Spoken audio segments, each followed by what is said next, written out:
Hey guys, how's it going? This is HelpfulLockPicker here. And today's going to be our first live stream.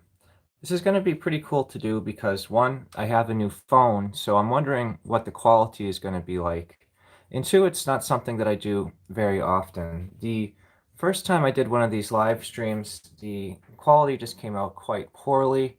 And I think it'd be cool if I could do a decent job with just my phone. I really don't want to have to get another setup. But I just want to say thank you to Starry Lock and Lockmania for being able to join today. I appreciate that you guys were able to be patient with me getting this set up. The first one I did, I think, was like a phone screen capture live stream. And then the second one, I somehow put it in portrait mode. And now this one should be good to go for the most part. But this is something that I'd like to do for all of the Black Belt channel members that are joining my channel and all of anyone above. I do not really expect anyone to become a channel member. I only want you to do it if you truly want to, but I do appreciate it. It is a very small growing group. I only have like 2 or 3 people right now, but I think it will be a interesting way to be able to just be able to do maybe some more giveaways, do some more creative videos, because a lot of these things are kind of expensive. Like I would like to do some destructive entry. I think that would be fun, but if you need to buy a lock every time, you can only imagine how much that will add up. But I just want to say thank you to Starry Lock for giving us some suggestions on what you would like to see done in this video today. One of the suggestions was picking high security locks, and I just want to say that that's not something that I am truly passionate about. I don't really pick a lot of them. The extent of my picking of a high security locks have really just been Medico. I've done a Schleg Primus once, and it's just not something I'm really into. But one thing I can say that is always extremely helpful is progressive pinning. Whether it be you just progressive pin the top pins, or you just learn to pick the lock without the sidebar, add the sidebar in, or you do, pins 1, 2, and 3, and sidebar 1, 2, and 3. That really can help you hone what you're doing. I always find cutaway locks to be helpful, but those are certainly much more difficult to acquire when you are going up the chain of more difficult locks. But the one thing I'd like to focus on today, and I don't really have any props or any editing because this is a live stream, but Starry Lock mentioned, how do you increase your subscribers when you're a Lock Sport channel? So one thing that is very true when you are in YouTube in general is you need to always focus on your story first. So what are you doing to provide value to the person that is going to be watching? There are a lot of channels out there that provide value through comedy, a lot of the prank channels, they just make people feel happy, laugh, and entertained, and that is something that adds value. On my channel, I've always added value by trying to give back to the community, be a great resource, and just try to make helpful videos to really help people get started. My goal has always been to try to be helpful and help grow the community. So you need to pick a spot of what you want to do to be able to try to add value to others, and that is what will help people come to want to watch your videos. And in return, that is going to bring more people to watch your content, and your channel will start to grow. It is not based off of just doing subscriber giveaways, because if you do so many of those, people are just going to subscribe to your channel, and then they are not going to come back. They'll either unsubscribe or they will stop watching. So there's something that you can look in the YouTube analytics where you can see a number where it says videos viewed, kind of like in relation to subscribers. So like how many like percent of your subscribers are watching your videos. And obviously the higher you can get that, the more fan loyalty you'll have and the more you're going to grow. Personally, on my channel, I have a few videos that are quite popular, but they're a video that people just watch and move on. So my fan loyalty actually isn't super high, if I am honest, but I just enjoy doing that. But once you be able to figure out how you're going to add value, you need to know like who you're going to try to have watch your videos. And luckily in the Lock Sport community, it is such a nice community. Everyone is so happy to watch everyone get started and grow. That is something that you don't even have to think about. But the other thing is when you're starting to make videos, you need to think about a few things. So one thing is going to be, what is your video quality? What is your sound quality? And then you need to think about your editing. So I believe one of the acronyms is AVL, audio, video, lighting. So one of the most important things when you're making a video is going to be your audio. If you make a absolutely terrible looking video, but you have great audio, people will often watch it. But if you have a, super HD 6K video, completely crisp, but the audio is just really, really bad, no one is going to watch. So you need to be able to be very careful with trying to have some great audio. So what I've had in my video descriptions often is I have a few links to some cheap audio. I have listed to the a boom mic, the Takstar SGC F98 or 598, something like that. That is a really great $20 microphone that you can plug into your camera, and that just makes your audio so much better. I've used that for the most part up until maybe 6 or 7 months ago, where I bought a Rode Video Mic Pro Plus. Another option you have is you can get a lapel mic, and I have linked often a Boya mic. It's like a $10 or $20 mic that you can plug into your camera.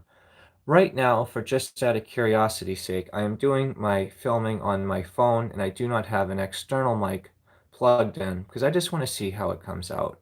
I also have a ton of lighting. This is the lighting that I use on my camera. I have some of it turned down.